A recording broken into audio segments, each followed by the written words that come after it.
Wherapy. Therapy wherever, whenever. Welcome to the podcast. This week's episode is going to be about health anxiety, what it is, the psychological process behind it, and what we can do about it. My name is Andersson. I'm a psychotherapist and the founder of Wherapy, an online therapy service. And just as a side note, at the end of this podcast episode, I'm going to announce 3 countries as a part of my Therapy World Tour, where if you're from one of these 3 countries, you can apply for a free therapy session with me. So if you're interested, stay tuned. So if you think about it, health anxiety is an intellectualized form of death anxiety. With health anxiety, we're not really scared of contracting a cold and being sick for a few days. We're scared of a deadly disease. We're scared of cancer. We're scared of contracting some sort of disease. When the coronavirus was at the beginning of the coronavirus, everybody didn't really know what it was about, heard that a lot of people died, and then they got very scared of contracting the coronavirus. And health anxiety is something that has blossomed recently, because we have so much information about it. But I'll go into that at a later point in this podcast. Before we talk about that, I want you to close your eyes and think of the typical health anxious person. Who do you see in front of you? For me, I see a person with reasonably high intellect, somebody that is capable at some point in their life of a university level education, somebody who is well read, most likely young, most likely female as well. I have no evidence to back this up, but that is my experience of it. A telltale sign of somebody who is very health anxious would be somebody who's very active, perhaps slightly introverted, but again, not necessarily so. Exceptions to these rules would be somebody who has suffered from a life-threatening disease at some point in their life. So if somebody had cancer when they were younger, and then in their late 60s and 70s become scared of having that cancer again, that is completely understandable. But when I close my eyes and I think of the typically health anxious person, I see somebody who hasn't had a life-threatening disease before, somebody who is reasonably high intellect, somebody who is young simply because of the fact that there's a period when you're young where you have a lot of existential thoughts, and most likely female. Again, there could be very many men who suffer from health anxiety as well. And the process behind health anxiety is quite simple. So our mental health, as with many things, many aspects of mental health, it is influenced by the information that we receive. And on a very, this doesn't have to necessarily apply to kind of informative sources. If we're watching sitcoms, for example, we're most likely to feel good in comparison to watching true crime dramas. We're most likely to feel bad. And the same goes with receiving news about people dying. We're most likely to feel bad.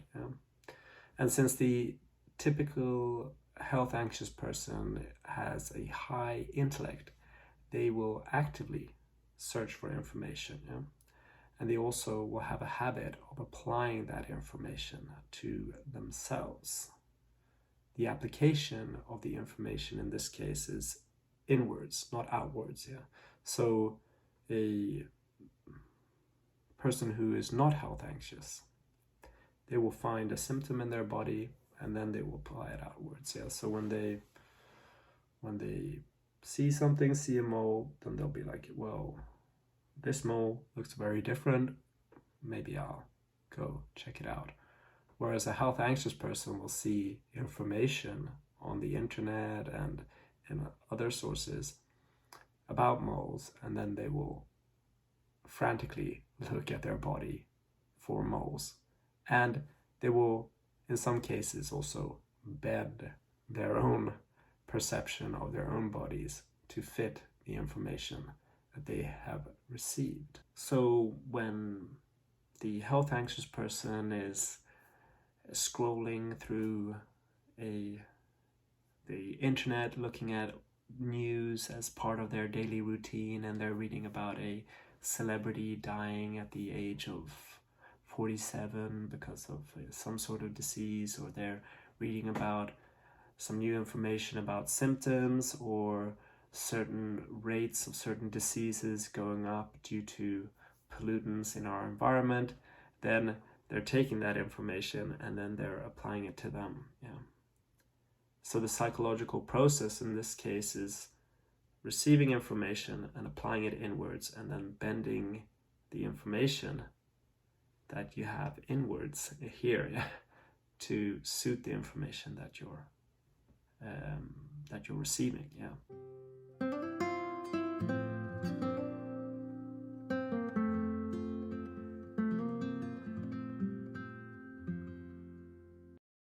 So what do we do about health anxiety? In essence, we have to reverse engineer our health anxiety, as we can do with many other aspects of mental health. In this case, the psychological process is that we're receiving information.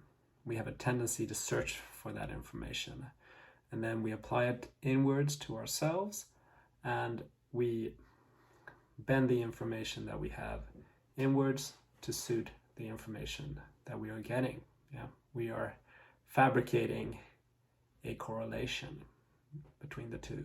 And what we have to do in this case is limit the information that we are receiving, and also understanding the source of the information that we are receiving as well. Yeah. A celebrity that has died of a certain disease is one person in 8 billion people. Yeah, for instance. Also changing the information that we are receiving as well. News sources have a tendency to be negative, for example. There are many positive facts about people, so we need to change the source of our information. Yeah. And our tendency to kind of take that information and look inwards is something that we can change by delving into information outside of our body. Yeah. Consuming ourselves with information outside of the body. And in this case, what I think is quite good, yeah, is to find anchors. For example, if you look at a plant, yeah, and you look at the leaf of a plant, and you, in a meditative way, kind of analyze all the veins in that leaf, yeah, or you feel something. This is you taking the internal focus and making it external. Likewise, you can take the internal focus and make it external by immersing yourself in activities, family, and the like. But there you have to kind of make sure that it isn't as a distraction. Yeah, if it becomes a distraction, then the death anxiety will just build up in the background. Yeah? But taking the internal and externalizing it, either by focusing in a kind of hyper vigilant way or hyper focusing on the details of your environment and kind of anchoring yourself in the here and now, or by consuming yourself, immersing yourself in events and occurrences in your external environment. So that's how you solve health anxiety. 1, limit the source and change the source and understand the source.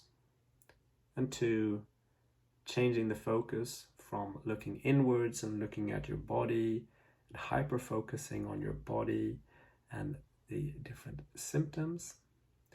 Because I forgot to mention that when you do this hyper-focusing and you bend the truth, you're gonna find symptoms that aren't actually there. You're gonna feel those little nips of the body that suggest that you have ALS. Those little twitches. When you're not actually having those twitches are you just being nervous.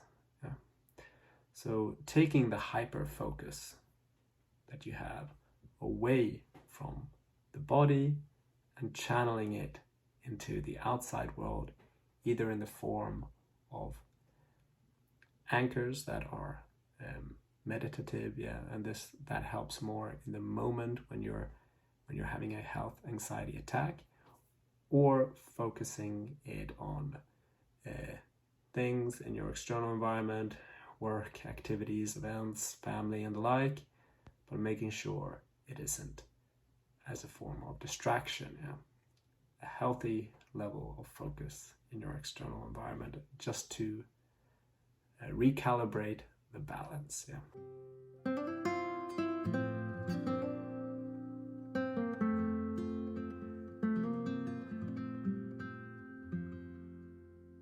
So that was the episode about health anxiety. I hope it helped you a lot. For those of you who don't know, every week on my Instagram account, Wherapy_online-therapist, I announce 3 countries wherein I offer one person from each country a free free therapy world tour. So my ambition is to become I don't know if it's a first, but I want to become a therapist that has treated one person from every country in the world. And it will help me also learn about how culture affects mental health. And right now I've done about, 63 different countries. And this week I'm offering one free therapy session to one person from El Salvador, one person from Kiribati, and one person from Guinea-Bissau. Sorry for the mispronunciation there. So if you're from any of these 3 countries, then just let me know via Instagram, or go to wherapy.com and find my email address and just send me an email. Thank you so much for listening, and I hope you have a great day.